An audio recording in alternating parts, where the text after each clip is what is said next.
Hola, bienvenidos. Muchas gracias por participar del webinar Café Forense, esta instancia en la cual reunimos expertos de la psicología forense en diferentes áreas que nos traen su saber y comparten con nosotros sus experiencias. En el día de hoy contamos con la doctora González Guerrero, Laura.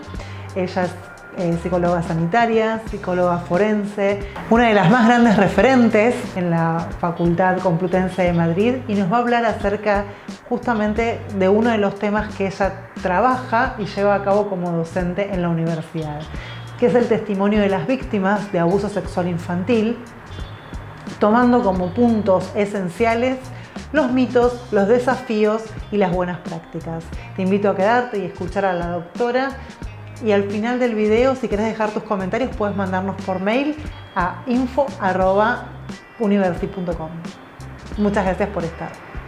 Bien, bueno, en función de esto que no quiero hacerle mucho más largo todo mi recorrido, conozco a la doctora González Guerrero hace ya varios años. El año pasado tuve el placer de poder formarme con ella. Fui a hacer un diplomado de psicología forense a Madrid y la tuve como docente. Sinceramente, yo le decía recién a Laura, para mí es una eminencia, es una profesional de quien realmente tengo muchas veces la seguridad de fundamentarme en lo que ella ha escrito, en lo que ella ha investigado, o en mismo sus clases, por todo su saber y por todo lo que ella transmite. La doctora González Guerrero Laura es codirectora de posgrados de programas del Instituto de Ciencias Forenses en la Universidad Autónoma de Madrid. Es miembro de la Junta Directiva de la Asociación de Psicólogos Forenses de la Administración de Justicia. Es integrante del elenco docente en el Experto de Psicología del Testimonio en la Universidad Complutense de Madrid. Y tiene una larguísima trayectoria como docente en el Máster de Psicología Clínica, Legal y Forense de la Universidad Complutense de Madrid. Sinceramente vuelvo, una eminencia y para mí una de las referentes en psicología forense más fuertes en las cuales me baso, y muchas veces también a quien suelo molestar cuando tengo dudas pidiéndole algún tipo de asesoramiento o apoyo bibliográfico. Así que bueno, después de esta breve introducción, que habría mucho más para decir también de la doctora González Guerrero, le paso un poco la palabra a ella para que se presente.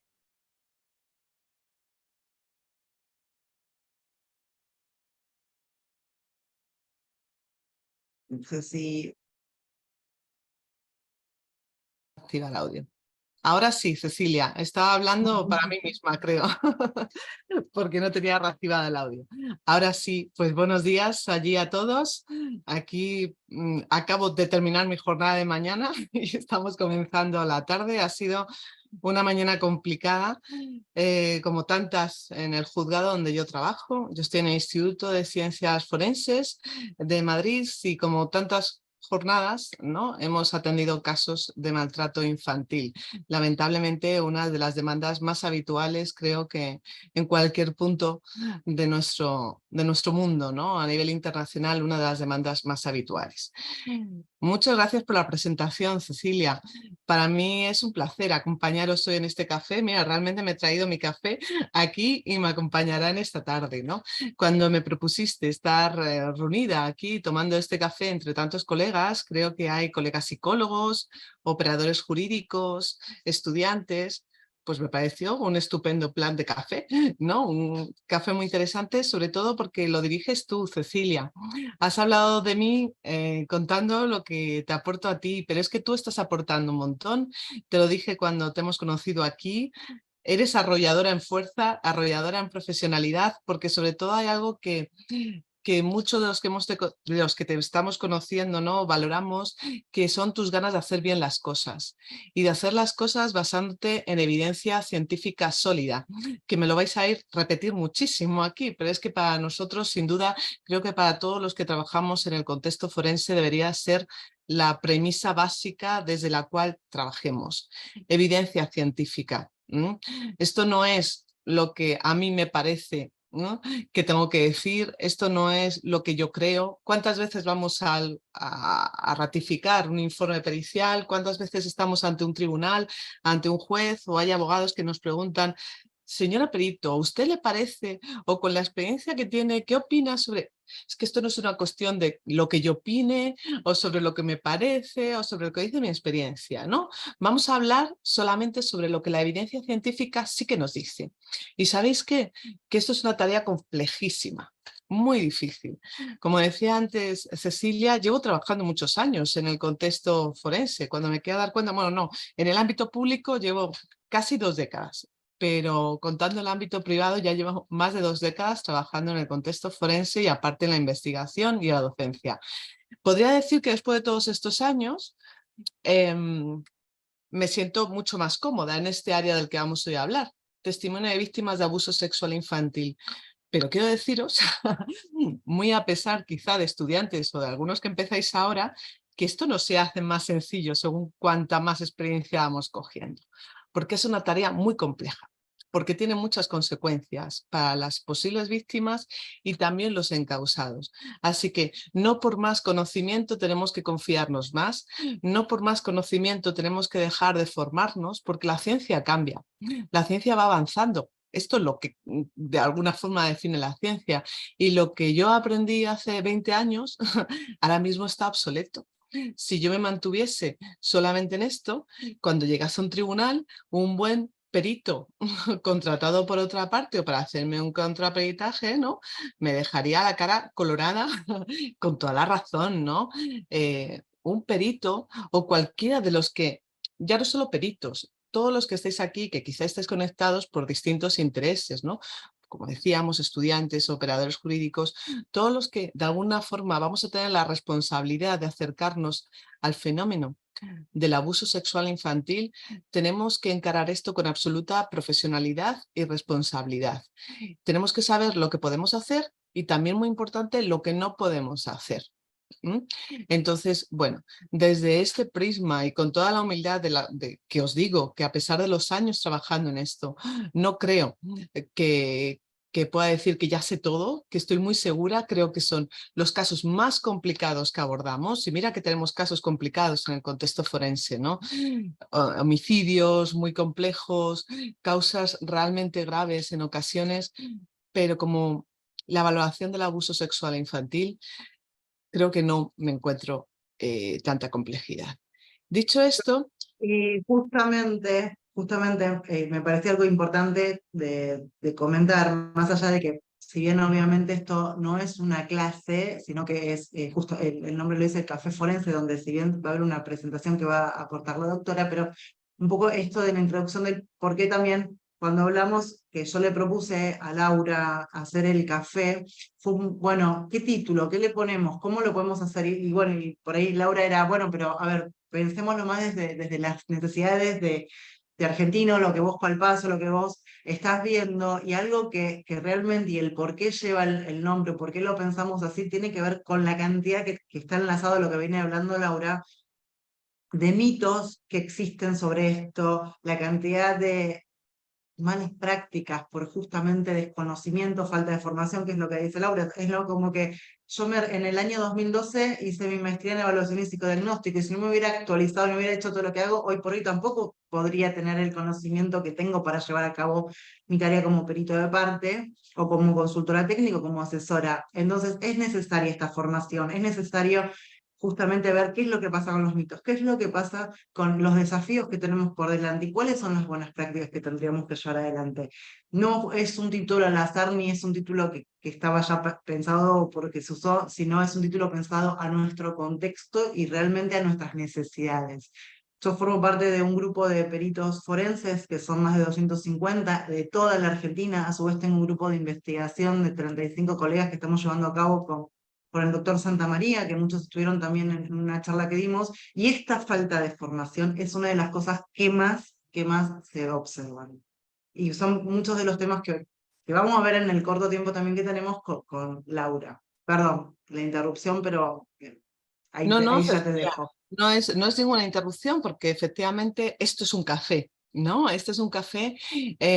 Puse la presentación para guiarnos un poquito en estos aspectos que me comentabas que sería más importante centrar y detallar, pero como buen café se dialoga. Entonces yo os presento algunas cuestiones, pero todo lo que quieras aportar, creo que será absolutamente interesante para todos los que estamos reunidos en este café. Vamos a comenzar con estos mitos, ¿vale? ¿Cuáles son los mitos más frecuentes en relación al abuso sexual infantil? Pues estamos ante un fenómeno lleno de mitos y estereotipos que dificultan muchísimo el abordaje de esta realidad en el contexto forense. Bueno, seguramente muchos de estos mitos que aparecen aquí los conocéis, los habéis trabajado, ya seáis estudiantes, operadores jurídicos, pero no por eso conviene dejarnos de comentarlos, porque son interesantes de cara a lo que vamos a ver después. Por una parte, a veces se ha considerado que se trata de un delito poco frecuente, que se hable poco, mucho menos de lo que realmente acontece, ¿no? Que se compare siempre con esta figura del iceberg, donde hay una enorme cifra negra de la que no conocemos, no quiere decir que sea un delito poco frecuente, nada más lejos de la realidad. Como os decía antes, precisamente esta mañana, pues otra vez nuevos casos de abuso sexual y cada vez se conocen más. Fijaros lo siguiente, ¿son más frecuentes en los últimos años? Es verdad que cada vez vemos más casos. ¿Esto quiere decir que son más frecuentes? Que en los últimos años, en la última década, están ocurriendo más que épocas pasadas. Realmente no tenemos estudios estadísticos exactos que nos permitan comparar lo que tenemos ahora con lo que había antes, ¿no? Pero posiblemente no se deba tanto a que ocurre con más frecuencia, sino que ahora hay una mayor conciencia social, que se empiezan a desarrollar más campañas de prevención, de sensibilizar a la población respecto a lo que es el abuso sexual, a motivar a la población respecto a la importancia de denunciar cuando se tiene conocimiento de algún caso de abuso sexual. Estas campañas de sensibilización, estas campañas dirigidas a prevenir este tipo de delitos, sin duda pueden contribuir a que haya una mayor visibilización de los casos porque se denuncian más, pero no porque necesariamente se produzcan más. En cualquier caso, es un delito muy frecuente según los datos nos dicen. No hace demasiado, Cecilia, cuando estaba hablando contigo alrededor de todo esto, leíamos también estadísticas de Argentina, ¿no? De vuestro país. Si comparas con distintos países, obviamente las cifras pueden variar, pero a nivel de porcentaje no varían tanto. En todos los países No lo que se varían tan, no no varía. varían tanto, y algo que creo que lo comenté el año pasado con vos, en su momento también fue que acá un fenómeno que pasó es que justamente con la pandemia empezaron a denunciarse y empezaron a aparecer mucho más, pero no es que antes no pasaban, es lo que estás diciendo, sino que empezaron a visibilizarse y empezaron a existir más estas denuncias, no solo de abuso, sino de maltrato infantil. Eso, En ese confinamiento, en esos largos meses de tener que muchas veces estar la víctima con el victimario y donde quedaba como más expuesto, más en evidencia, donde uno de los mitos, que el niño muchas veces no cuenta por miedo a no ser creído, ¿no? Entonces, como ya estaba tan a la luz, no se podía no ver, aunque muchas veces pasa también, pero empezaban a ver más denuncias. La estadística en lo que fueron el año 2020 y 2021, al menos lo que yo leí y lo que sé como perito de parte, se ha incrementado muchísimo. De hecho, fueron los años donde yo más trabajé. fíjate, pero eso de alguna forma es curioso a nivel de las estadísticas. Por ejemplo, aquí las estadísticas en España del Ministerio del Interior, donde se recogen, insisto, los casos conocidos, ¿no? Los que llegan a denunciarse. Seguramente hay una cifra negra enorme. Durante el año de la pandemia hay una mínima reducción, ¿no? Respecto a la crecida que se ve en años anteriores. ¿Cómo también podría explicarse esto? No que suceda menos, sino que también vivir con la propia persona con la que está abusando de ti hace que sea mucho más difícil que se dé el paso de denunciar.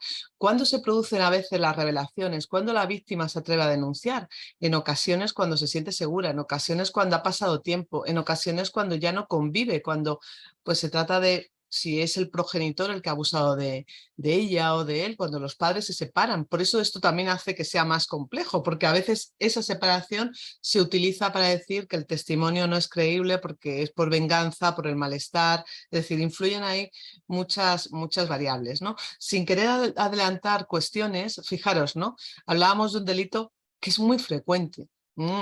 a pesar de lo que a veces el ideario popular puede pensar. Algunas cifras. Según la Organización Mundial de la Salud, 1 de cada 5 menores sufre abuso sexual antes de cumplir los 17 años. Fijaros, 1 de cada 5. De ahí salieron las campañas, ¿no?, que se han hecho a nivel internacional. 1 de cada 5. Estamos hablando de unas cifras realmente elevadísimas, ¿verdad? Fijad, violencia sexual, alrededor de 120 millones de niñas menores de 20 años en todo el mundo, alrededor de 1 de cada 10, han experimentado relaciones sexuales por la fuerza o otros actos sexuales forzados. 1 de cada 3 niñas adolescentes de 15 a 19 años que estuvieran alguna vez casadas ha sido víctima de violencia emocional, física o sexual. En fin, estos datos simplemente nos tendrían que dar una idea, ¿no?, respecto a la magnitud que tiene este delito, ¿no?, más allá de pensar que es algo infrecuente, que sin duda no lo es. Esperad un segundito que ahora ya, que no veía. Ahora ya sí, os vuelvo a ver que no os veía, Cecilia. No, ahí estamos viendo bien. Perfecto. Bien con... Sí, sí, ya está. Simplemente es, como siempre, para tener presente la magnitud del problema del que estamos hablando. Si ocurre abuso sexual infantil, la creencia popular es que es algo que se detectaría fácilmente y que además se va a denunciar de forma inmediata. ¿En cuántas ocasiones nos hemos encontrado operadores jurídicos, jueces, que restan credibilidad al testimonio que se ofrece en una denuncia? Porque fíjate, si realmente a mí mi hija me dice que ha sufrido abusos sexuales por parte de su abuelo, inmediatamente lo denuncio o inmediatamente iría a poner una denuncia informando de lo que ha sucedido. La realidad está muy lejos de esto. La realidad es que habitualmente, sobre todo cuando el abuso sexual ocurre dentro de la familia, es que lo habitual es que no se tienda a salir corriendo a denunciar, sino a veces a cuestionar a la propia persona que puede estar sufriendo estos abusos, a querer resolverlo dentro de la familia y que esto no salga fuera, al miedo a qué va a pasar si se denuncia, a los problemas que van a venir a la familia, en fin.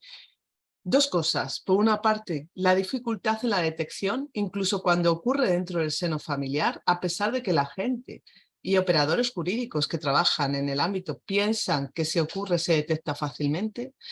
La no inmediatez en la denuncia, que dificulta mucho que cuando podamos acceder a ese testimonio lo podamos analizar con cierta calidad o rigor.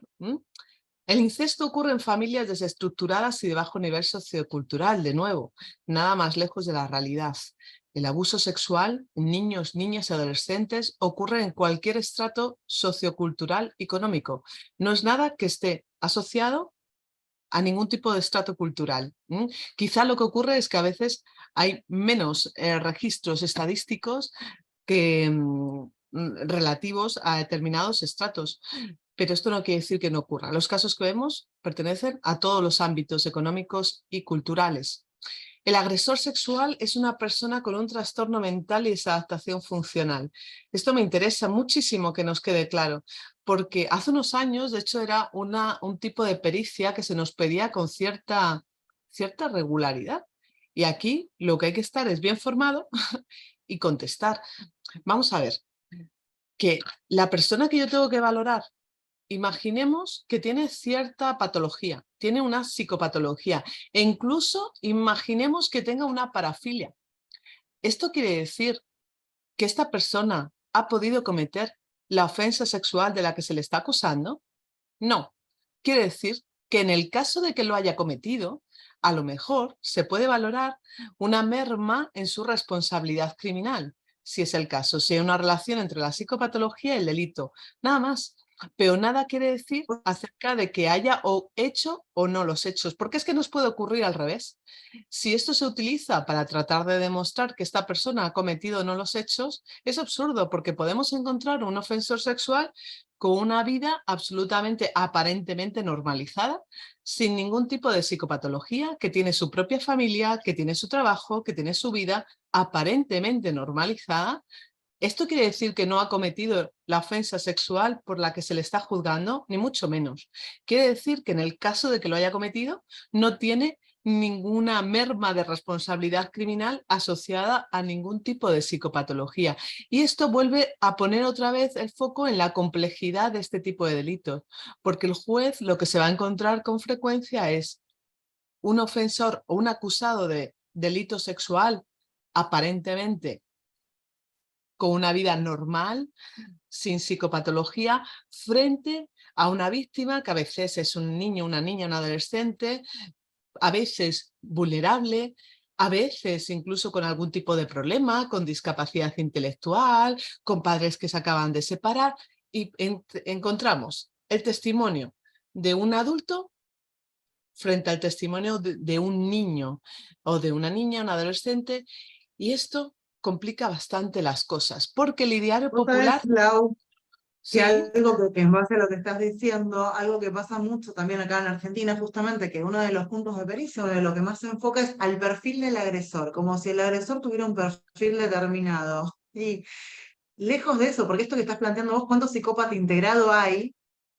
Y que la realidad es que tendría yo me acuerdo en el año 2020, tuve una causa por grooming, que bastante fue una causa mediática, donde el agresor era un docente que, a ver, socialmente era increíble lo que estaban, de lo que lo estaban acusando. O sea, terminó con una condena con más de 20 casos, ¿no? Fue increíble, fue un caso muy, muy complejo.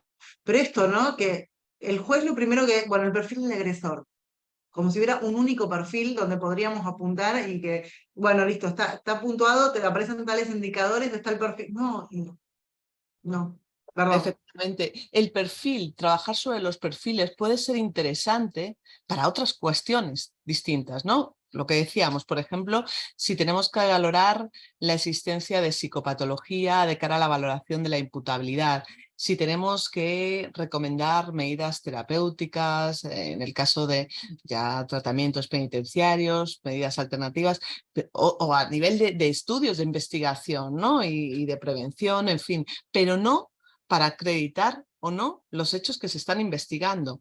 Lo mismo ocurre relacionándolo con el siguiente punto, nos pasa con la víctima, Cecilia, ¿verdad? Que también lo hemos comentado a veces. El tema de el perfil de la víctima. ¿Cuál es el perfil de la víctima? ¿Tenemos un perfil único de víctima? Esto es un gravísimo problema que hace que a veces se genera una nueva victimización en las posibles víctimas. Fijaros, no hay un perfil único. No hay un perfil único, cada caso es un caso único y depende de muchos factores el posible cuadro psicopatológico que desarrolla, si es que desarrolla alguno. Sabemos, los estudios Bueno, nos dicen que en el 20% de los casos en la población adulta hay un trastorno psicopatológico significativo, clínico, en el 20%, sí, pero que la ujú, respuesta mayor es la resiliencia. La respuesta totalmente. mayor. Y ahí es donde se espera muchas veces esto de que la víctima tiene que ser sumisa o tiene que ser una víctima con determinados indicadores, con un perfil determinado.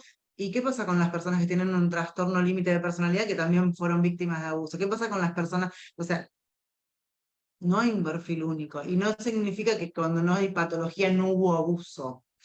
Efectivamente. Tampoco que, Por eso no se puede hacer ver que la valoración psicopatológica de la víctima puede servir para demostrar o no que los hechos han sucedido. Una vez más, podrá servir para valorar el posible daño psicológico, la cuantificación del daño psicológico cuando se consideren probados los hechos, pero no debería de permitirse que la existencia o no de psicopatología se considerase para probar estos hechos. ¿Cuántas veces llegamos al juicio, ¿no?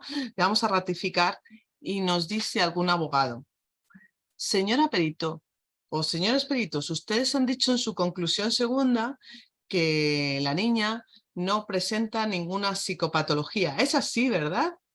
Si tú, porque eres novato, porque no tienes mucha experiencia en esto de las ratificaciones, dices, sí, eso es lo que hemos dicho. Señoría, no hay más preguntas. Le acabamos de dejar al abogado en bandeja su defensa, porque va a recurrir a estos estereotipos. Y después en su argumentación dirá, obviamente está claro que una niña que hubiera sufrido los abusos sexuales por parte de su tío, que se han denunciado, abusos sexuales reiterados, donde ha habido estos tocamientos genitales, donde ha habido a lo largo del tiempo, la evidencia científica, la literatura científica dice que sería esperable encontrar un daño, bla, bla, bla, bla. No, nosotros no vamos a No, permitir esto. Entonces, antes de cerrar ahí, sin más, nosotros decimos, sí, es verdad que en el momento de la exploración, ojo, que además las exploraciones periciales son transversales, ¿no? Y cuando exploramos a niños o adolescentes, en realidad son niños que están desarrollando, ¿no?, su psicobiografía, su desarrollo psicoafectivo, su personalidad, su vivencia de sexualidad está en pleno desarrollo. Y a veces lo que vemos en ese momento no es lo que va a acontecer más adelante. No vamos a tener una imagen fiel a lo mejor de lo que es el reflejo de la evolución. Pero lo que sí que sabemos es que cuando ante una pregunta como esa no podemos responder sí o no, sin más. Sí, señor letrado, es cierto, en el momento de la exploración no hemos detectado que exista una psicopatología, un cuadro clínico o un cuadro de entidad clínica, si bien, como también hemos explicado en el siguiente punto, porque eso debe estar recogido en un informe pericial, esto no dice nada acerca de la ocurrencia o no de los hechos que se están investigando. Toda esa información debe quedar clara en un informe pericial. Para nosotros es un caso que debemos de tomar con mucha responsabilidad, pero para las personas implicadas en ese procedimiento es la vida, es su vida, ¿no? Y hay que explicar bien las cosas, tanto lo que podemos explicar como lo que no podemos explicar. Cuando no podemos explicar, no tenemos más información, también es importante decir que podemos llegar hasta aquí. Nuestra ciencia nos permite llegar hasta este punto. Esto a veces no quiere decir que la persona mienta o no mienta, ¿no? Esto me hace pensar, por ejemplo, también que a veces ha salido el tema, Cecilia, el de las falsas denuncias. El hecho de que un caso no se pruebe no quiere decir que sea una falsa denuncia. Quiere decir que no ha habido pruebas suficientes para poder seguir adelante con ese procedimiento judicial. Y a veces las estadísticas son muy engañosas, ¿no? Porque se confunden datos, se mezclan datos y dicen, no, es que hay un porcentaje altísimo de falsas denuncias. No, es muy difícil acreditar una falsa denuncia, ¿no? Porque como también bien decías antes, Cecilia, no se trata tanto a veces de que las personas mientan, ¿no? Puede ser que sí, hay mentiras deliberadas, hay instrumentalización de denuncias, pero también lo hay que pasa, testimonios distorsionados, llenos de influencias externas, en fin, luego lo vemos. lo que pasa, sí, sí, lo que pasa es justamente, creo que ahí lo que entra en juego es este mito de la contaminación, de que fue influenciado, de que hay otro que no, que la denuncia es falsa porque si el niño no lo pudo decir, a mí me tocó dos casos este año de dos chicos, una nena y un nene, donde como no pudieron hablar, donde no pudieron decir nada, entonces habían sido implantadas. ¿Por qué? Porque no pudieron, quizás, a ver, la víctima no habla cuando quiere, habla cuando puede. Y otra de las cosas que en función a lo que venías diciendo y que en función también a lo que venimos investigando nosotros desde agosto pasado con el doctor Santa María, estamos haciendo una investigación sobre el daño psíquico utilizando el SIT y uno de los puntos o de las muestras que abordamos es víctimas o supuestas víctimas de abuso sexual, donde es increíble la cantidad que aparece donde no aparece daño psíquico. Y que no aparezca daño psíquico no implica que no hayan sido víctimas de abuso. Entonces, es un gran error justamente asociar el daño psíquico al abuso. Si no hay daño, no hay abuso. Ese es otro mito que nosotros manejamos mal, o sea, que tenemos que realmente poder entenderlo. Comentas, por Pero ejemplo, siempre desde... comentas sobre el CIT y otras pruebas, ¿no? A veces cuando tengo la ocasión también de conversar de estas cuestiones con Pablo Santamaría como director de TEA, ¿no? Y él pues siempre está muy interesado en lo que encontramos en el trabajo de campo, ¿no? Nuestro día a día en el contexto forense.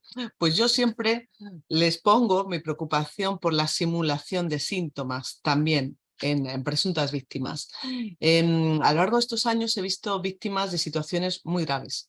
He visto víctimas de agresiones sexuales grupales, he visto casos probados, ¿vale? De violaciones graves de niños que han sufrido y sin embargo lo que me encuentro a veces es en estas pruebas en las que hay que interpretar con cautela y saber conocerlas y manejarlas, no sacar de contexto nunca, porque pueden ser muy útiles, pero siempre conociendo de lo que estamos hablando y siempre como herramienta complementaria a un conjunto de evaluación.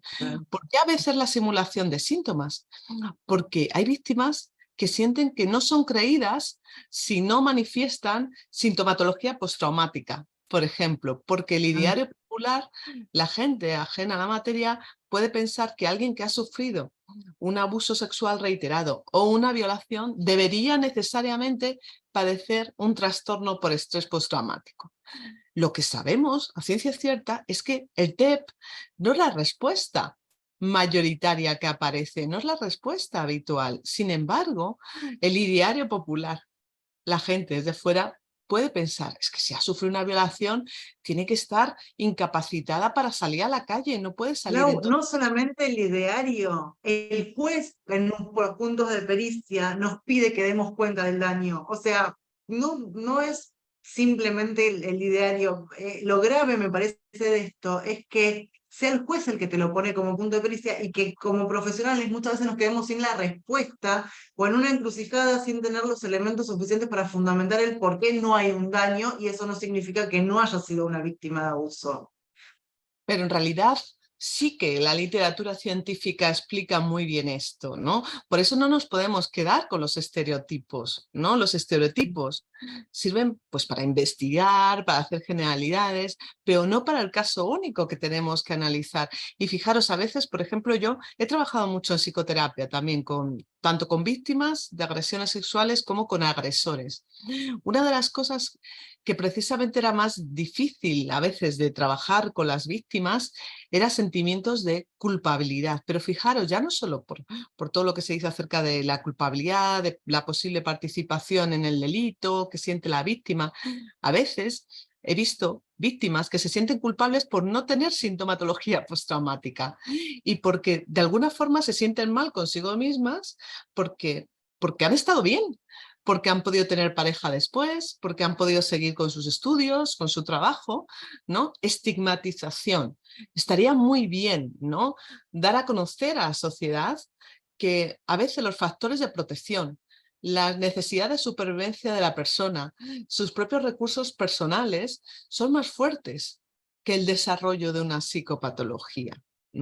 Son muchos los Ahí factores. volvemos a la resiliencia. Claro, muchos los factores que influyen para que finalmente se produzca este trastorno o no. Y por último, para no entretenernos demasiado con todo esto, lo que comentabas al principio, esos mitos de los niños siempre o nunca mienten, ¿vale? Esta polaridad, hemos pasado, hemos hecho como un péndulo, ¿no? De pensar que los niños siempre mienten y no se les tiene en cuenta como testimonio válido, a considerar que los niños son perfectamente fiables y nunca mienten. Primero, ¿los niños mienten? Probad con cualquiera de los niños que tenéis cerca. Vamos a ver si mienten o no sobre cuestiones, ¿no?, que no tengan que ver con el tema de los abusos sexuales. Los niños, generalmente a partir de los 5 años, a veces antes, a veces después, tienen capacidad para mentir. Otra cosa es cómo mienten, cómo son las mentiras de estos niños, o si podemos entrar a decir si tienen capacidad de elaborar historias más complejas, pero lo que sí que sabemos es que los niños pueden mentir. Y lo que también sabemos es que los niños pueden ser muy sugestionables. Ojo, y los adultos también. Lo que pasa es que menos que los niños, cuanto más pequeños, menos resistentes a las sugerencias pueden llegar a ser. Entonces, a veces no se trata de que estén mintiendo, sino que han incorporado unos falsos recuerdos, han incorporado información adicional que ha podido distorsionar, ¿no?, una información, un recuerdo original. ¿Y sabéis qué? Que esto sigue aumentando la complejidad de todo este fenómeno, porque lo que la ciencia nos Muchas dice veces mienten por miedo. también, por supuesto, hay muchas causas de la mentira, pero fíjate, Cecilia, voy a dejar un poco de lado el tema de la mentira, que es importante, pero el tema de la falsa memoria, que es todavía más complejo, porque la falsa memoria que se puede generar como seguro muchos sabéis, por distintas causas, por preguntas reiteradas, por preguntas sugestivas, por lo que han visto que ha ocurrido a terceros. En fin, se puede producir por muchos motivos distintos, por un proceso psicoterapéutico inadecuado. ¿Y sabéis qué? Que cuando se ha instaurado una falsa memoria, a veces es muy difícil diferenciar de un recuerdo real. Se ha incorporado como un recuerdo real para esa persona. Y lo que los estudios en psicología del testimonio nos dicen es que llega a ser realmente difícil poder diferenciar una falsa memoria que un recuerdo original. Las falsas memorias tienden a variar más a lo largo del tiempo. Es muy importante analizar cuál es el origen de la revelación y cómo ha ido variando a lo largo del tiempo. Por supuesto, sabemos también que las memorias reales no tienen por qué ser esquemáticas y siempre iguales. Más bien ocurre lo contrario, ¿no? Que a veces pueden ser fragmentarias, pueden dar saltos en el tiempo, pero digamos que los elementos centrales en un testimonio real, los testimonios, el recuerdo central, digamos, se mantiene exacto en el tiempo, ¿no? O igual en el tiempo. Sin embargo, las falsas memorias pueden ir agravándose en el tipo de delito del que se está informando, en el cómo han sucedido. No obstante, a veces realmente puede ser muy difícil esto y por eso lo de la formación que decíamos desde el principio en psicología del testimonio. No quería dejar de comentar esto que hay aquí. A veces se piensa que el ofensor sexual es alguien ajeno al niño, a la niña, al adolescente. Todos los estudios lo que nos dicen es que en la mayoría de las ocasiones, cuando estos niños, niñas o adolescentes sufren algún tipo de delito sexual, el ofensor está muy cerca. Pueden ser el padre, algún amigo, conocido de la familia, otro familiar. Es mucho más atípico que se trate de personas desconocidas. Un dato más que hace especialmente complejo el tema de los abusos sexuales a la infancia. Bueno, pues vamos poniendo en bandeja, ¿no?, cuáles son los elementos de los que partimos, mitos, estereotipos que hacen que la evaluación, el esclarecimiento de los abusos sexuales sea realmente un desafío, ¿no? ¿Cuál es el desafío en el que nos encontramos? Ya estamos diciendo que la propia naturaleza del delito de abuso sexual infantil, bueno, cuando hablamos de abuso sexual infantil me parece que ya lo tenemos todos claros, ¿vale? No estamos hablando solamente de niños, vamos infanto-juvenil, ¿vale? En este caso de lo que estamos hablando. Pero ¿cuáles son las características básicas? Se produce de modo clandestino, no hay testigos presenciales, no suele haber evidencias físicas, porque cuando las hay, esto hace que sea mucho más fácil esclarecer el caso. Pero es que en la mayoría de las ocasiones no contamos con esa evidencia física.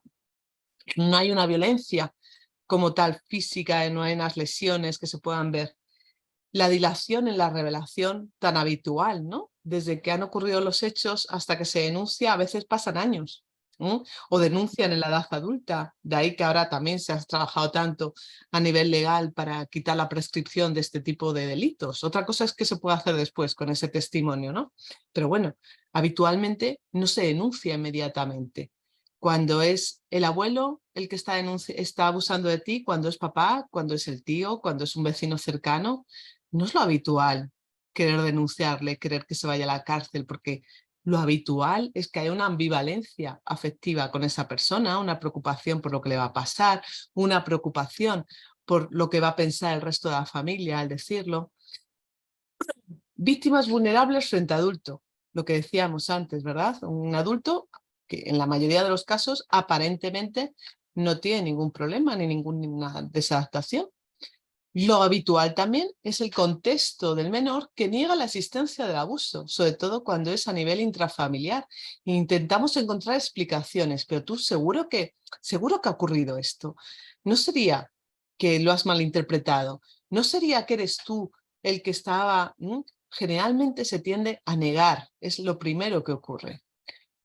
Las Y versiones... muchas veces, cuando pasa, yo tuve muchos casos en los cuales, por ejemplo, el abusador ha sido la pareja, una de las parejas, ¿no? A veces se pone todo en el sexo masculino, pero hay mujeres que también, ¿no? Pero eh, en la pareja, más allá de el hombre o mujer, y que la madre de la supuesta víctima descrea, porque no puede ser, porque me querés separar, porque estás celoso, porque he tenido un caso en el cual la madre ha hecho pasar por loco al hijo, por esquizofrénico, que alucinaba, que escuchaba, y en realidad lo que tenía era un montón de indicadores de un estrés postraumático de todo lo que había vivido con esta expareja, no era que estaba loco, pero esto que pasa en el seno familiar o en un ambiente donde realmente el silencio es lo que conviene para muchos de los protagonistas de ese núcleo, digamos. Por eso también es tan difícil denunciarlo para el chico, niño o adolescente, ¿no?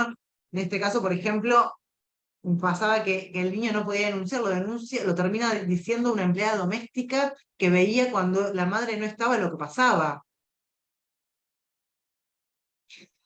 Son casos en general, Cecilia, muy complejos, por unas casuísticas o por otras, pero Bueno, raros y en que ese donde caso, hablemos de... Mm.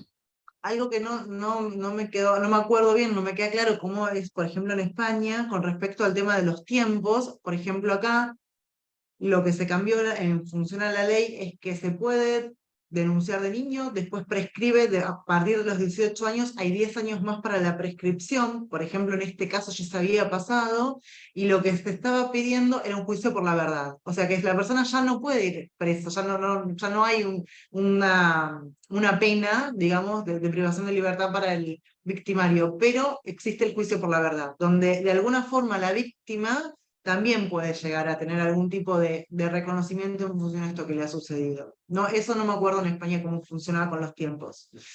Pero fíjate, Cecilia, esto nos pone el foco en cuestiones muy relevantes sobre la complejidad de esclarecimiento de estos casos, ¿no?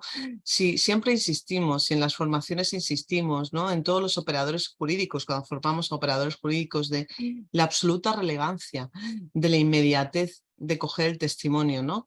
En el momento que hay una revelación, cuanto antes pueda cogerse ese testimonio de la mejor forma posible, sin hacer reiterar el interrogatorio al menor. Bueno, todo esto lo vamos a comentar después, ¿no? Es fundamental intentar que sea a la mayor brevedad posible para evitar interrogatorios, para evitar contaminación. ¿Qué ocurre cuando la persona denuncia ya? Pues imagínate, cuando tiene 40 años, 50 años, el delito ha ocurrido entre los 6 y los 10 años de edad. ¿Realmente qué podemos hacer con ese testimonio después? Pues eso, una cosa es lo que las leyes nos están permitiendo, lo que sabemos, y es cierto que muchas víctimas de abuso sexual infantil no es hasta la edad adulta cuando hablan, o cuando a partir de que tienen hijos y el hijo puede estar en contacto con el presunto ofensor, entonces hablan en ese momento, pero ahí ya qué prueba tiene el juez. Ese testimonio, ¿hasta qué punto se puede utilizar como prueba de cargo? Entonces, a nivel terapéutico quizás sea de mucho interés para la persona poderlo revelar, pero la realidad es que a nivel judicial el juez tiene que tener garantías para la víctima y también para el victimario. Estamos en sistemas judiciales que tienen que velar por la garantía de uno y otro.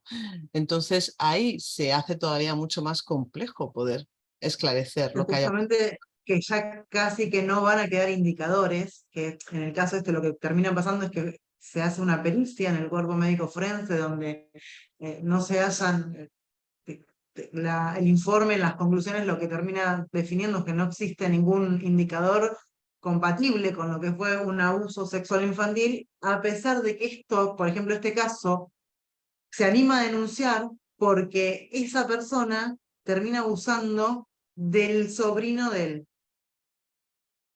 y está preso por la causa del sobrino. Ahora, su juicio por la verdad y su situación, claro, es lo que estás diciendo vos, o sea, después de 30 y pico de años, ya está. ¿Cuánto puede quedar realmente de indicadores? O por eso la necesidad de la inmediatez, que cuanto antes se pueda tomar el testimonio de la mejor manera posible, desde una formación, desde una forma adecuada de preguntar, de realizar, que no sea un interrogatorio, sino que justamente sea una entrevista a un niño con las facultades y las formaciones necesarias que se tiene que tener como profesional. Ujú. Efectivamente, porque al final el juez lo que tiene es esto, ¿no? De lo que venimos hablando. Tiene estas dos pruebas, el testimonio del menor, lo que decimos la huella amnésica, y el daño psíquico asociado, la huella psicopatológica. Ojo que hemos dicho que esta la cuestionamos en el contexto forense, no nos sirve para acreditar o no los hechos. ¿Mm? Ujú. El testimonio del menor, la huella amnésica. ¿Mm? Qué débil es el indicio cognitivo, es muy débil. Y qué rapidez para cargarnos la prueba tenemos a veces los profesionales cuando no estamos adecuadamente habilitados o formados, ¿no? Fijaros, siempre ponemos el ejemplo, pero creo que a efectos ilustrativos es muy didáctico. A nadie se le ocurre dentro de una escena del crimen que acotemos toda la escena del crimen, ¿verdad? La precintemos, encontramos una serie de evidencias en la escena del crimen y entonces a nadie se le ocurriría llegar a la escena del crimen, pisarla sin más y además coger una colilla que hay en la escena del crimen. Ah, una colilla. Me la voy a llevar para analizarla. La meto en el bolsillo, me la llevo a casa, la dejo en el cajón de mi despacho, luego lo cojo, me lo llevo otra vez al Instituto de Análisis Forense y pretendo que esa colilla la analicen, que saquen un ADN de ahí. Entonces se reirían de mí y dirían, vamos a ver, yo aquí puedo sacar muchas huellas, pero esto es una prueba contaminada. De aquí ya no sé lo que se puede analizar y lo que no, porque esto ha sido pisoteado, esto ha sido contaminado, ¿no? Lo han tocado muchas manos después del posible autor. Esto nadie se le ocurre hacerlo. Sin embargo, con el indicio cognitivo, que es todavía mucho más débil, mucho más mm, pues permeable, ¿no? Como es el testimonio, ahí sí todo el mundo lo toca. Ahí todo el mundo contamina sin ser a veces consciente de que estamos eliminando a veces la única prueba de cargo que pueda haber. Porque cada vez que estamos tocando el testimonio de una posible víctima, la estamos contaminando. A lo mejor con toda nuestra buena intención, pero tenemos que saber cuándo tenemos que tocar y cuándo no. Y si no nos toca a nosotros, porque no somos las personas que estamos grabando adecuadamente ese testimonio, porque no somos las personas que sabemos cómo tenemos que hacer esa entrevista forense, mejor no lo toques. Mejor informa de que este niño ha revelado unos hechos, infórmalo para que las personas competentes puedan hacer esa entrevista forense con todas las garantías para que eso sea una prueba que se pueda analizar con calidad, ¿no? Fijaros, cuando hablábamos también de si se denuncian o no los casos de abuso sexual infantil, no tenemos que recordar que para muchas víctimas, no tenemos que olvidar que el proceso judicial en sí mismo puede ser un factor de victimización secundaria que hace que no se quiera denunciar los hechos, ¿no? En muchos casos de abuso sexual no van a llegar al sistema judicial porque las víctimas están avergonzadas, temen no ser creídas, les preocupa la estigmatización, les asusta hacer frente a un proceso largo y victimizante. En fin, los estudios dicen que las víctimas de delitos sexuales suelen ser las que están menos satisfechas con lo que ha sido el procedimiento judicial. Y no olvidemos tampoco cuando trabajemos con estos casos que un factor principal de victimización secundaria para un menor dentro del sistema judicial es la sobreexposición a las distintas evaluaciones o entrevistas. Por una parte, porque supone una reexperimentación continuada de esas emociones negativas. Por otra parte, porque pueden sentirse continuamente desacreditadas y cuestionadas. Entonces, las cosas hay que hacerlas bien. Y cuando las hacemos bien, podemos estar equivocándonos. Por supuesto, todos podemos equivocarnos, pero sin duda podemos fallar menos que lo que hacemos cuando no sabemos ni lo que tenemos que hacer. Aquí os Clau, traía... algo que me parece importante, perdón que te interrumpa 2 minutos, pero algo que me parece importante es justamente esto que hablabas de la sobreexposición a las pruebas, sobreexposición a la evaluación o a las entrevistas o a las diferentes técnicas. Vos sabés que justamente algo que pasa es que al no haber mucha formación, lo que se desconoce es cuáles son los protocolos que se necesitan, cuál es la formación, hasta dónde, porque tampoco el sobreexponer a un niño a pruebas también es revictimizante. Entonces, me parece súper importante, ¿no? Que tener la claridad de cuáles son los protocolos necesarios que tenemos que saber manejar, desde dónde analizar la credibilidad, desde dónde analizar la validez de un testimonio. Fundamental, Cecilia, ahora lo comentaremos, ¿vale? Para no perderme, simplemente como reflexión también, dentro de todas estas cuestiones que hacen compleja la situación, ¿no? pues esta pequeña frase de Manzanero, donde nos dice: aunque sea difícil de creer, algunos de nuestros recuerdos infantiles más arraigados probablemente nunca sucedieron. La mayor parte de los recuerdos infantiles no son recuerdos, sino una memoria generada a partir de diferentes datos recogidos de distintas fuentes de forma no conscientes. Es decir, estamos hablando de una construcción de los recuerdos autobiográficos que se aleja de la realidad cuánto menos edad teníamos en el momento del suceso. Y esto lo quiero decir, lo señalo, porque a veces las personas, bueno, pues ajenas a nuestra materia, ¿verdad? Pueden pensar que de alguna forma los recuerdos son como algo estático, ¿no? Como si videograbáramos una escena, se quedase ahí, cada vez que nos preguntan por ella, volvemos otra vez a contarlo, lo sacamos como si fuera un vídeo que proyectamos y ya está. No, lo que tenemos que tener claro todos es que cada vez que volvemos a tocar un recuerdo, lo volvemos a construir. Cada vez que alguien nos habla sobre ese recuerdo o nos pregunta acerca de eso o nos pregunta de forma inadecuada acerca de esto, volvemos a reconstruir el recuerdo. Y al final, cuanto más pequeña es la persona, cuanta menor edad tiene, más fácil es que eso lo integre como un recuerdo propio. Entonces, seamos conscientes de esta dificultad, ¿vale? Que no es ninguna banalidad. Puede estar comprometiendo claramente la prueba de la que se dispone. Y fijaros, hay dos cosas que nos deberían de preocupar mucho: los falsos positivos y los falsos negativos, porque ambas situaciones son realmente muy graves y porque ambas situaciones deben hacer que seamos muy responsables cuando trabajamos en estas materias, en cualquiera, en el ámbito forense, ¿no? Por supuesto, pero aquí es tan fácil que podamos caer sin darnos cuenta en esto. ¿Qué supone un falso positivo? Un falso positivo supone que estamos diciendo que han ocurrido unos abusos sexuales, que es la materia que nos ocupa hoy, cuando en realidad no ha ocurrido. ¿Esto qué supone? Que un inocente va a prisión. ¿Esto es importante? ¿Esto es grave? Creo que sí, creo que estaremos todos convencidos de que esto es muy grave, ¿no? Pero no, justamente ahí está el poder de que acá yo cuando lo hablo no nos damos cuenta del poder que tiene nuestra virome, ¿no? El poder del boli, hoy se hace todo digital, ¿no? Pero digo, es como, Sí, como perito, que no perfectamente. hacemos bien las cosas, tenemos el poder de enviar a la cárcel a un inocente o dejar afuera a un culpable. Cierto es que, por supuesto, nosotros como peritos no vamos a hacer nada vinculante, es decir, el juez, por supuesto, No es tomará vinculante, decisiones, pero el juez pero pueden toma. tener un peso muy elevado. Hay estudios que hablan de un 80% Sí. de decisiones tomadas por el juez relacionadas o totalmente directamente relacionadas con lo que los Ujú. asesores, los peritos le están diciendo. Entonces, nosotros estamos trabajando en un caso, en una investigación, pero para esas personas es su vida. Os traigo aquí, os recuerdo aquí, obviamente esto daría para muchísimo, imagino que la mayoría de los que estáis aquí conocéis el caso McMartin. Los que no lo conozcáis ya El tenéis jardín de infantes. tarea para este verano, ¿no? Poneros al día con el caso McMartin, que sin duda fue un caso en los años 80 en Estados Unidos, un caso que dio la vuelta, cambió la forma de trabajar en los supuestos abusos sexuales a partir de ese momento.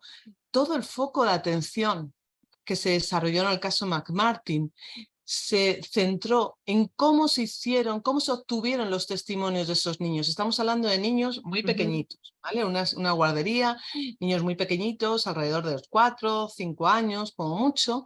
Y fijaros que todo parte de una denuncia. Una mamá que además padecía problemas de salud mental y denunció que su hijo había sufrido abusos sexuales por parte de un profesor de la guardería y también por parte de su propio progenitor. A partir de ahí se inicia una investigación. Lo interesante de este caso, como os digo, es que se valoró, cómo se habían conseguido estas declaraciones. Os voy a leer, por si no lo conocéis, cómo comienza todo, porque quiero que reflexionéis acerca de esto. La policía recibe la denuncia. Y entonces parece que se sospecha, se dice que como han ocurrido dentro de la guardería, puede ser que haya más niños implicados. Y fijaros lo que pasó, que la policía dirige una carta a los padres de los niños de esa guardería. En estos términos: querido padre, este departamento está realizando una investigación criminal incluyendo abuso de menores. Ray, un empleado de preescolar, fue arrestado el 7 de septiembre por este departamento. El siguiente procedimiento es obviamente desagradable, pero para proteger los derechos de sus hijos, así como los derechos del acusado, este interrogatorio es necesario para una investigación completa.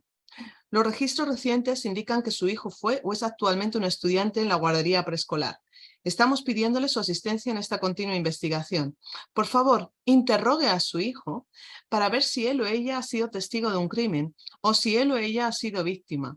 Nuestra investigación indica que los actos criminales posibles incluyen sexo oral, manoseo de genitales, nalgas o pecho y sodomía, posiblemente cometida bajo el pretexto de tomar la temperatura del chico. También puede haberse tomado fotos de los chicos sin su ropa.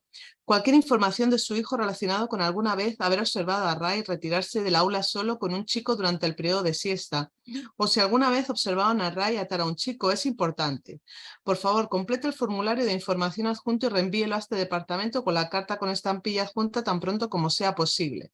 Lo contactaremos si las circunstancias así lo dictaminan. Le rogamos que mantenga esta investigación estrictamente confidencial debido a la naturaleza de los cargos y el efecto altamente emocional que puede producir en nuestra comunidad. Por favor, no discuta esta investigación con nadie fuera de su familia inmediata. Por favor, no contacte o discuta la investigación con Ray, cualquier miembro de la familia del acusado, ni empleados conectados con la guardería. Bueno, etcétera, un párrafo más y ya está. Pónganse todos ahora en la piel de estos padres. Obviamente no son entrevistadores forenses, son padres que acaban de recibir una carta por parte de la policía diciéndoles que están investigando todos estos supuestos hechos que han podido ocurrir a varios niños en la guardería. ¿Os imagináis la angustia? ¿Os imagináis cómo esos padres van a preguntar a sus hijos? Pues de aquí surgieron 400 denuncias. Ha sido el procedimiento judicial más costoso de la historia de Estados Unidos. Los inocentes, que después se probaron que no habían cometido los hechos, estuvieron más de 3 años en prisión. Se desengranaron, se analizaron todas las entrevistas que se habían hecho con esos niños, entrevistas altamente sugestivas. Y el tema es justamente, yo me acuerdo el año pasado cuando vimos el caso, yo lo había visto en su momento también con vos, con el doctor Manzanero, y el año pasado lo volvimos a ver que yo no había visto la parte del juicio, la ratificación del caso este con el doctor Tejero Roberto, que es perito oficial en Madrid, de Sí, la es un justicia, ¿no? compañero. No sé si Sí, se me equivoco. Sí. Y él nos mostró las entrevistas sugestivas del aperito, que ahí es donde yo hablaba justo con él y que lo mantengo siempre. No, a ver, nuestra tarea o nuestro informe no es vinculante, pero es grave, a ver, tiene un tan alto poder para el juez, o sea, realmente no es una prueba más, lo toma como la prueba, que habían sido terriblemente mal entrevistados estos niños. O sea, no, la perito que llevó a cabo todas las entrevistas, un nivel de sugestión terrible, terrible. Realmente es un caso sumamente interesante para poder formarse y aprender. Y como muy bien ella defendía, ¿no? Desde luego no tenía una motivación económica, una motivación. Ella estaba en el convencimiento de que estaba haciendo las cosas bien. Ese es el riesgo de lo que me remonta a lo que decíamos antes. La experiencia en sí misma no vale. Si yo me mantengo haciendo lo que aprendí hace 20 años o simplemente me centro en averiguar que hay abusos sexuales, si yo me pongo orejeras y solamente busco hacia una hipótesis, no confronto, no busco otras hipótesis, que es la labor principal de los peritos, ¿no? Contrastar distintas hipótesis, al menos 2, la ocurrencia de los abusos sexuales y la contraria, que no hayan ocurrido. Nosotros tenemos que contrastar. Somos investigadores de caso único. Si solo buscamos, fijaros, con todo lo que estamos diciendo hasta ahora, no hay indicadores específicos, ¿no? Los testimonios hay testimonios que pueden parecer muy poco creíbles y ser testimonios reales de vivencias realmente ocurridas. Lo contrario, pueden haber testimonios que aparentemente tienen muchos detalles, que están muy elaborados y no corresponden a una experiencia vivida. Si solamente voy buscando la ocurrencia de los abusos sexuales, os aseguro que lo encontramos. Por eso siempre tenemos que Ujú. barajar varias Los hipótesis. sesgos, Este el caso, tener cuidado con los sesgos. fundamental, fundamental. Aquí en esta misma línea y también como actividades divertidas para este verano que os propongo, Para nuestro invierno, ustedes están con la ola de calor, nosotros con la ola de frío. pues mira, pues para entrar en calor tenemos también un libro muy reciente que se ha escrito ahora en castellano, el de Veneno. Pablo Trincha es un periodista italiano que ha sacado a la luz también un caso que yo, no yo conocía desde hacía muchos años en Italia. Provocó una especie de histeria colectiva pensando que había unas sectas satánicas, sectas de pedófilos que cometían todo tipo de atrocidades con niños en distintos puntos de Italia, como consecuencia de testimonios que se recogieron de algunos niños. Al menos 16 niños, creo recordar que eran al menos 16 niños, fueron separados inmediatamente de sus familias. Estos progenitores fueron juzgados por, os aseguro, todo tipo de delitos, de perversiones muy, muy graves, ¿vale? Algunos de estos acusados, la mamá de una de las niñas, el cabecilla de lo que se supone que era esta red, no llegaron a contarlo porque murieron. La mamá se suicidó diciendo que era inocente, que necesitaba, no pudo resistir la presión, ¿no? La presión, la prisión. El cabecilla, que era un sacerdote, sufrió un infarto cuando estaba con su abogado, cuando le estaban contando a lo que se estaba enfrentando. Bueno, en fin, una desgracia. Estos niños ya no son niños, son adultos. Y ahora están contando lo que ellos han vivido. ¿Sabéis lo que estos niños cuentan y recuerdan a día de hoy? Las entrevistas sugestivas que le hicieron profesionales, psicólogos, trabajadores sociales, que continuamente buscaban que les contaran lo que ellos estaban preguntando. ¿Verdad que recuerdas cuando estuviste en el cementerio después de mucho tiempo preguntándole lo mismo y preguntas muy sugestivas? Los niños lo que recuerdan es, los niños ya adultos lo que recuerdan es solo queríamos terminar el interrogatorio, pero no recuerdan esas vivencias como tal. Un caso también muy interesante que ahora ha vuelto a salir a la luz. El caso McMartin hizo que aprendiéramos mucho sobre cómo se tienen que hacer las cosas, cómo se hacen actualmente en Estados Unidos, el protagonismo absoluto que se le da a la entrevista forense, a acreditarse a los formadores que van a hacer las entrevistas forenses. Yo estuve formándome en Estados Unidos también como entrevistadora forense, ¿no? Y el rigor es exquisito. Respecto a todo lo que tenemos que cuidar para hacer una buena labor forense, y te das cuenta lo fácil que es sugerir información, ¿no? Y lo fácil que es cuanto más pequeños son. De ahí aprendimos mucho del caso McMartin. El caso Veneno es un caso para que veamos cómo en la actualidad se siguen cometiendo errores graves, incluso en gente que se supone que está formada. Tenemos que estar continuamente formándonos, comentando, abriendo la mente y contrastando hipótesis. Os invito a que leáis también, estos libros que os traigo aquí son muy interesantes, ¿no? ¿Se puede creer a un testigo? Y Juicio a la memoria, de Elizabeth Loftus. Elizabeth Loftus y Juliana Mazzoni son dos grandes investigadoras en el campo de la psicología del testimonio y que cuestionan, ¿no? O hacen ver la fragilidad de la memoria humana. Así que muy interesantes estos dos libros para estos días de frío que tenéis vosotros. Pero por supuesto los falsos negativos también nos tienen que preocupar mucho. ¿Cuál es la consecuencia de un falso negativo? La consecuencia de un falso negativo es que una víctima que ha acudido al sistema judicial no ha encontrado justicia. Y eso es una nueva victimización. La víctima que no se ha sentido creída, a la que se le ha cuestionado, a la que se ha estigmatizado con todo lo que se supone. Esto es un factor que puede promover y provocar, ¿no? Un mayor desarrollo de psicopatología posteriormente. Aparte de ese sentimiento de indefensión de la víctima, al final la realidad es que hay un delincuente que queda impune. Y esto también es muy grave. Por tanto, pongamos el foco en ambas cuestiones, la gravedad del falso positivo y la gravedad del falso negativo. Si esto no nos hace reflexionar acerca de la relevancia que tiene hacia una buena evaluación pericial.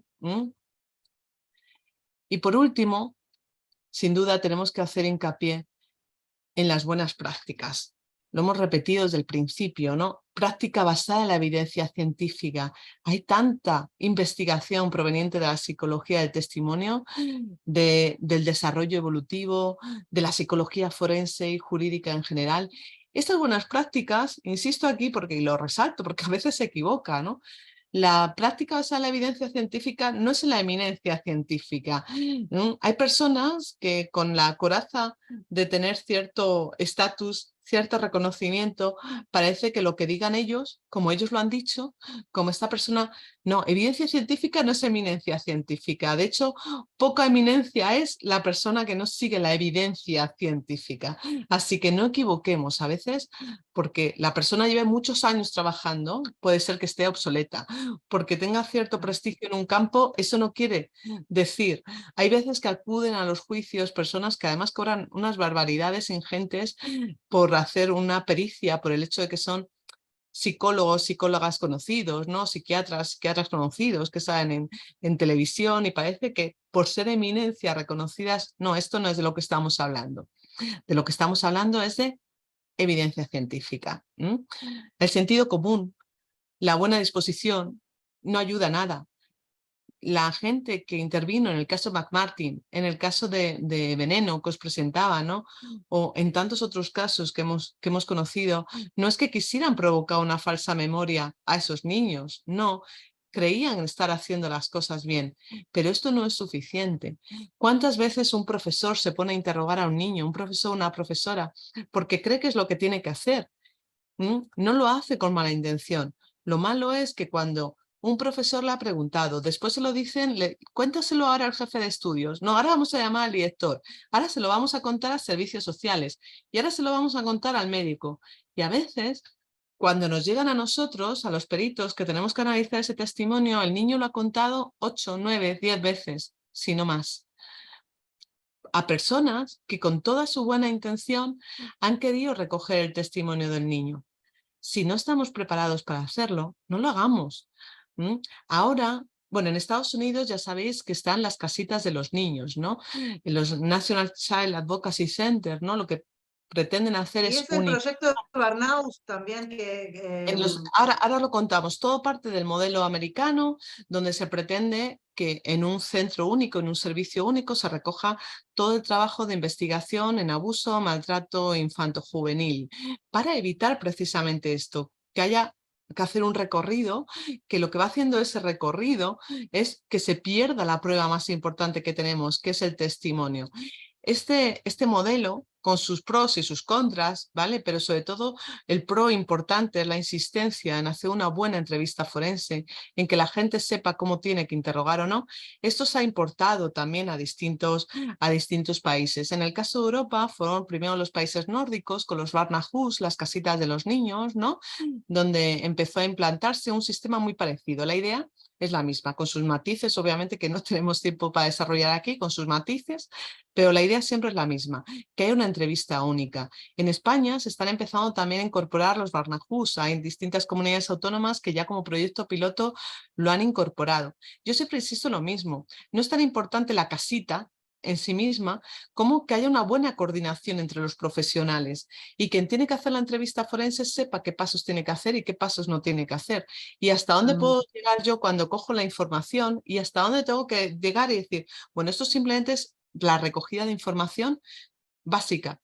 Ha pasado esto, hay una denuncia de abuso sexual, es un menor y yo lo voy a trasladar ahora a la persona que tiene que realmente hacer la entrevista en profundidad para luego poderse analizar, ¿no? Cuantas menos personas toquen esa entrevista, mejor. Entonces, cuestiones muy, muy necesarias a tener en cuenta. Cuando vamos a hacer una recogida del testimonio, ¿no? Lo he querido diferenciar en estas tres cuestiones. No se nos deberían ni olvidar porque todas son muy importantes. Por una parte, la capacidad para testificar. Vamos a ver, si yo tengo un niño de 4 años delante y ese niño de 4 años todavía no ha desarrollado una memoria episódica, no tiene ningún sentido que yo le intente preguntar a ese niño, porque el juez me lo está pidiendo, el abogado me lo está pidiendo, que necesita saberlo, ¿cuántas veces ha ocurrido? ¿qué día ha sido? Sitúamelo, pero si ese niño no tiene capacidad para decir eso, porque de momento solo tiene memoria semántica. Entonces, antes de hacer una entrevista forense, tenemos que saber cuáles son las capacidades de la persona que está delante, porque a veces nuestro trabajo como expertos es decirle al juez, señoría, este niño no es capaz de contextualizar espacio-temporalmente esto. Puede tener una información general. Va a confundir días distintos con un esquema global. Es lo máximo que te puedo hacer, pero no ubicar espacio-temporalmente. Porque además, ¿sabes lo que ocurre? Una cosa muy importante, y es que los niños contestan. Los niños les enseñamos a que contesten a los adultos. Entonces, los niños tratan de responder lo que sea. Y te responden. Si tú le respondes, le preguntas inadecuadamente, es que además el niño te va a responder inadecuadamente. Si yo le pregunto al niño, ¿tú recuerdas cuántas veces has sido? Y encima le digo, ¿has sido 2 veces, 3? El niño te dice, 3 veces. Eso seguramente no tiene nada que ver con la realidad, pero el niño te contesta. Y nosotros como expertos tenemos que decirle a veces al juez o al abogado, mira, lo que nos importa aquí es la información de calidad. Más vale información de calidad que pueda ser útil para la investigación que cantidad de información que no valga para nada, porque no es acorde a las competencias para testificar de la persona que tenemos delante, ¿no? Puede que tengamos delante una persona con una discapacidad intelectual y nos toque decirle que esta persona se esté riendo mientras que te está contando este supuesto abuso sexual, se puede explicar por la propia discapacidad que tiene. Nosotros estamos ahí para poder explicar qué puede decir esa persona y cómo lo puede decir. Y esto es muy importante, obtener calidad de información que pueda ser utilizada para la investigación del caso. Cuando somos novatos, cuando no tenemos formación adecuada, preguntamos y preguntamos y preguntamos. Y podemos hacer lo mismo que hicieron esos padres, deseosos de obtener la información de lo que les había pasado a sus hijos, ¿no? O esta psicóloga en prácticas que fue la que inició el caso de Italia, que os contaba, ¿no? Estoy deseando encontrar información y encima tengo una hipótesis, ¿no? Y quiero averiguar, ¿y dónde te tocó? ¿Y te tocó encima de la ropa o debajo de la ropa? Imaginaos esa pregunta. ¿Te tocó por debajo de la ropa? El niño, ¿qué opciones tiene? ¿Sí o no? Pero es que a lo mejor te va a contestar y no tiene nada que ver con la realidad, simplemente te va a contestar. Os pongo ahí una referencia al Capalis, es un manual muy interesante cuando estamos valorando la capacidad de testificar de niños muy pequeños, entre 3 y 7 años, y de personas con discapacidad intelectual, que nos ayuda de una forma más rápida a tratar de explicar estas cuestiones fundamentales que necesita conocer el juez. A nivel de vocabulario, comprende lo que se le pregunta, puede seguir las conversaciones, distingue verdad de mentira, realidad de fantasía, es capaz de identificar, adjudicar acciones, describir interacciones, situarse espacio-temporalmente. Primero hacemos esto, primero reconocemos las capacidades de la persona y entonces sabemos lo que le podemos preguntar y lo que no le podemos preguntar. Una vez que tenemos esto, pasaríamos a la entrevista forense, ¿no? Antes me preguntabas, Cecilia, ¿no? Que había mucho interés por los protocolos. En las revisiones a nivel internacional y hablando con los colegas de distintos países, en las oportunidades que hemos tenido, lo que me queda más claro es que la entrevista forense con mayor respaldo científico es el NICH. El NICH, el protocolo de entrevista creado por Michael Lamb, que justo además hace un par de semanas tuvimos la oportunidad de conversar con él acerca de esta segunda versión del NICH, ¿no? El Tell Me What's Happening, que en definitiva Sí, es... qué importante esto que me estás diciendo, que nos estás contando acerca de cuál es uno de los que mayor respaldo por ahí científico tiene o mayor evidencia.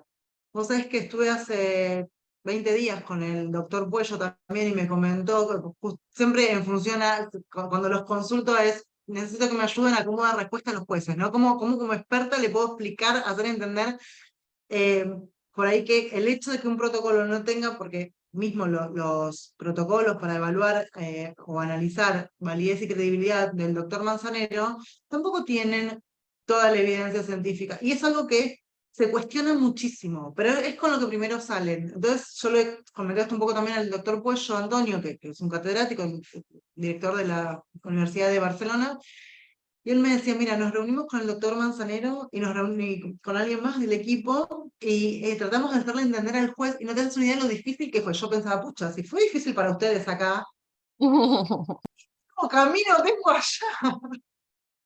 Por esto que estás diciendo, me parece súper rico lo que estás contando ahora de cuál es la técnica de entrevista con mayor evidencia.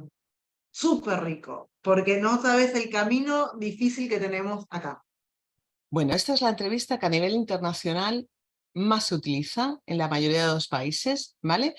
Hay unas líneas bases que igual creo que la mayoría de investigadores y de profesionales estamos de acuerdo en que deben de respetarse, independientemente del protocolo que se utilizan. Por eso os pongo aquí, ¿no? En las fases de la entrevista, un artículo que publicamos hace tiempo, ¿no? Donde hablábamos, también desarrollábamos un poquito estas partes de la entrevista que son fundamentales y cuáles son las tareas a desarrollar en cada una de las tareas, en cada una de las fases de la entrevista, quiero decir.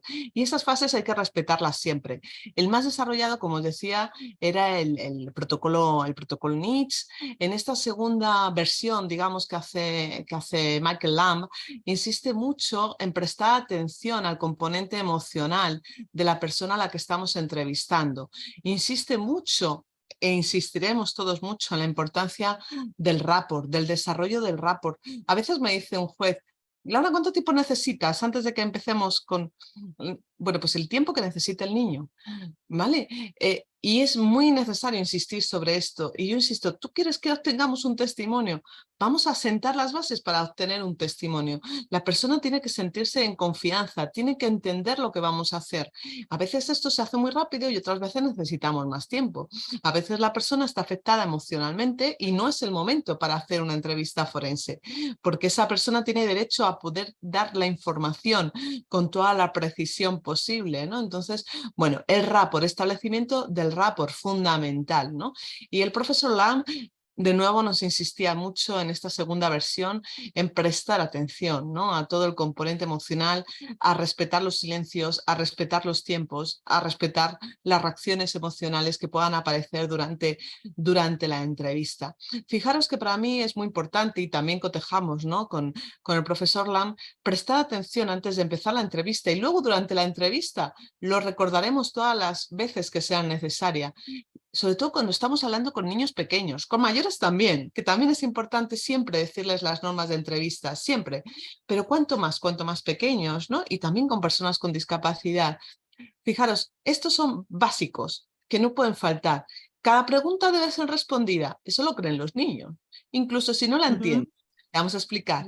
No es necesario que me respondas todo. Hoy vamos a hablar solamente de las cosas que recordamos que han sucedido.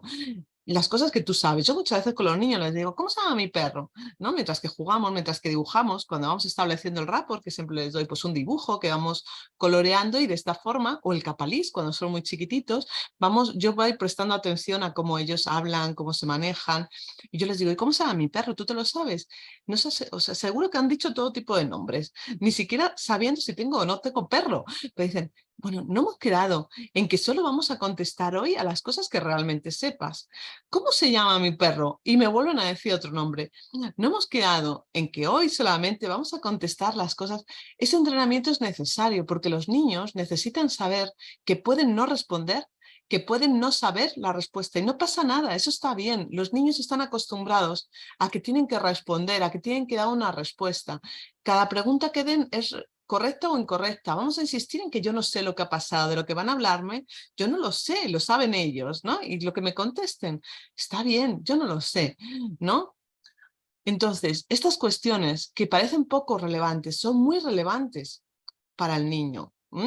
Que si yo me equivoco me corrigen. También se lo tengo que decir. Puede ser que yo cuando me ponga a resumir las cosas que tú me has contado, haya dicho algo mal. Está genial que tú me lo digas, que está mal. Corrígeme si me equivoco. Me interesa mucho conocer lo que me estás contando, entender lo que me estás contando. Corrígeme. Prestar atención a estas normas de entrevista puede asentar bases de una buena obtención del testimonio. No prestar atención porque vamos con prisa, porque creemos que es una pérdida de tiempo, porque no es importante, puede hacernos que ese niño que no se encuentra con las bases o con las normas claras no nos dé la información que necesitamos, ¿de acuerdo? Entonces vamos a dedicarle tiempo a esto, que es muy importante. Por último, solamente comentaros algunos aspectos que ya os estaba adelantando Cecilia, cuando llegamos a la valoración del testimonio, ¿no?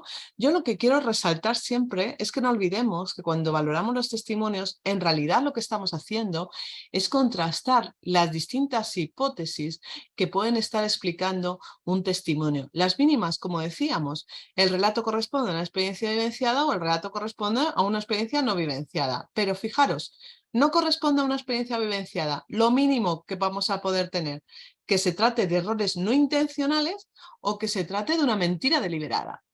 Seguimos, si se trata de errores no intencionales, ¿por qué puede deberse? Por falta de competencia para testificar, puede verse por errores inadvertidos, pueden ser por falsos recuerdos. Entonces nosotros vamos a ir haciendo estas técnicas, evaluación del nivel de desarrollo y habilidades cognitivas, detección de psicopatología que pudiera explicar una forma de relatar los hechos u otra. Ojo, que no quiero llevar con esto a error, que una persona padezca psicopatología no la incapacita para dar un testimonio.